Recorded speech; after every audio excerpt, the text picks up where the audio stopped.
আমার বড় আমাকে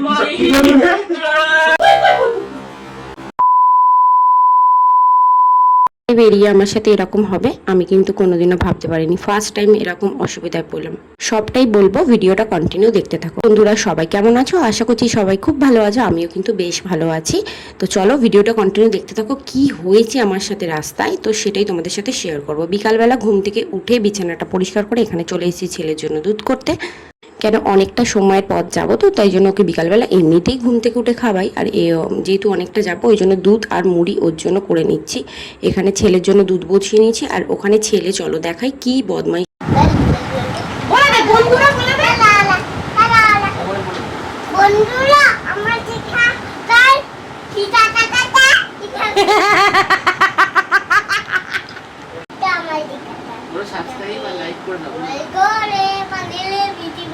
একটু লাইক করে দাও, সাবস্ক্রাইব করে দাও, বলে দাও। আর আমি এখানে ছেলেকে খাইয়ে দেখো খুব সুন্দর একটা কুর্তি পরেছি আর একটা প্যান্ট পরেছি। এটা জন্মদিনে আমার বর আমাকে গিফট করেছিল। যাবো হচ্ছে একটু মেলাতে, ছেলেটাকে একটু নিয়ে ঘোরাবো, একটুখানি ঘুরবো টুরবো, রবিবারের বাজার। তো সংসারে সব কাজটা কিন্তু সামলে যাচ্ছি, এটাই হয়তো মেয়েদের জীবন। হ্যাঁ, এটা ঠিক কথাই। আগে বিয়ের আগে মা ছিল, মা করে দিত সবটা, কিন্তু এখন তো নিজের সংসার নিজেকেই করতে হবে। তার কারণে সমস্ত কাজটা সেরে যাচ্ছি, যাতে আমায় ঘরে এসে তেমন কোনো কাজ করতে না হয়। শুধু ছেলেকে খাইয়ে আমরা খাবো আর ঘুমিয়ে পড়বো, এইটুখানি ব্যাস। বিয়ের আগের আর পরের জীবনটার মধ্যে কিন্তু অনেকটাই পার্থক্য আছে, সেটা এখন নিজে বুঝতে পারি। তবে কি করা যাবে, মানিয়ে নিয়ে তো চলার নামে জীবন, তাই না? এখানে ছেলে এই জামাগুলো পরেছিল, ভালো করে গুছিয়ে পাট করে রেখে যাচ্ছি।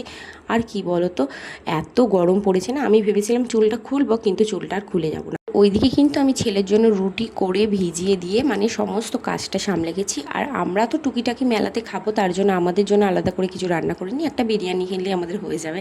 তো এখানে বর চান করে নিয়েছে, এখন হচ্ছে তোমার রেডি হবে। তার জন্য আমাকে বলছে যে জামার কাপড়টা বের করে দাও, তো ওই জামাটাই পরে যাবে। প্যান্টটা জাস্ট বের করে দিচ্ছিলাম, আর আমার সাথে ইয়ার্কি মারছিল যে কোথায় কোথায় তোমার স্ট্যান্ডটার কি বসিয়েছো। আর জানো তো, তোমাদের আগের ভিডিওতে হয়তো বলেছিলাম আমি মিনি ব্লগে যে আমার একটা স্ট্যান্ড নেই, তার জন্য ভিডিও করতে খুব অসুবিধা হচ্ছে। তো ফাইনালি আমার স্ট্যান্ডটা আজকেই এসেছে, আমি খুব আনন্দ।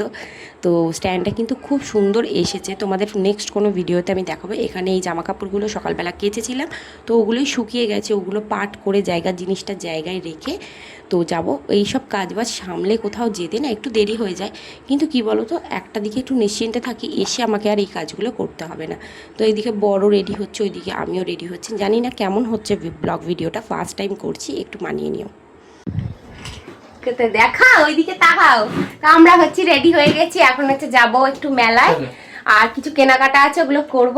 একটা ভাত বাড়ি আছে সামনে, আমার বর আমাকে কিছু কিনে দেবে। তো চলো ভিডিওটা কন্টিনিউ দেখতেও থাকো। এদিকে বর একটু তেল ভরে নিচ্ছিল পাম্প থেকে, দেখো কত ভিড় আর কত লাইন।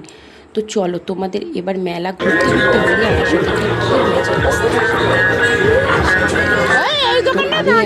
চুড়িদার আর প্যান্ট কিনেছিলাম, অনেকেই হয়তো ভিডিওতে দেখেছো। হঠাৎ করে না বরের গাড়ি থেকে প্যান্টটা ওই বাইকের যে পিছনে সিটের হ্যান্ডেলগুলো হয় ওগুলোতে লেগে আমার প্যান্টটা জাস্ট ছিঁড়ে গেছে। কীভাবে ছিঁড়েছে আমি বুঝতে পারছি না, তো ছিঁড়ে গেছে। ছেঁড়া প্যান্ট নিয়ে তো আর মেলা ঘুরে যাবে না। আবার ওখান থেকে আমাকে দিদির বাড়ি ওই দেখো না, গাড়িটাকে ঘোরানোর চেষ্টা করছে। প্যান্ট চুড়িদার তোমার ভিডিওতে দেখতে পাবে লাস্টে। আমি একটা অন্য চুড়িদার পরেছি, তো আবার চেঞ্জ করে এখানে আমরা কিন্তু মেলা এসেছিলাম। মেলা কিন্তু আমরা ঘুরেছি, দিদির বাড়ি যেহেতু সামনেই ছিল, চেপে নিচ্ছিল। আর মেলাটা প্রায় উঠেই যাবে 2 তারিখে, তো আজকে 2 তারিখ ছিল, তো উঠেই যাবে। তো আমি কিন্তু বাড়ি চলে এসেছি ফাইনালি। এখন হচ্ছে বাজে তোমার 9:15। এখন ছেলের খাবার করব। আর আজকে রাতে তো মানে মেলা গেছিলাম, তো খাওয়া দাওয়া করেছি। আর এই যে বিরিয়ানি এনেছি, 1 প্যাকেটই এনেছি, দুজনে খাবো। আর চলো তোমাদেরকে দেখাই, যে বললাম যে আমার এক দাদার ছেলের মেয়ে, মানে সরি দাদার মেয়ের ভাত আছে, তো তার জন্য একটা গিফট কিনেছি। তো চলো তোমাদেরকে গিফটটা দেখাই। দেখো তোমাদেরকে দেখাই।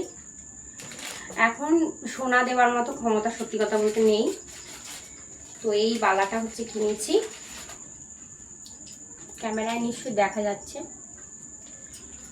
তো এটা পড়লো হচ্ছে তোমার ওই 2200 টাকা মতো। তো কেমন হয়েছে কমেন্ট করে জানিও। তো আজকের মতো ব্লগটা এইটুখানি। গুড নাইট, দেখা হচ্ছে নতুন কোনো ব্লগে, টাটা।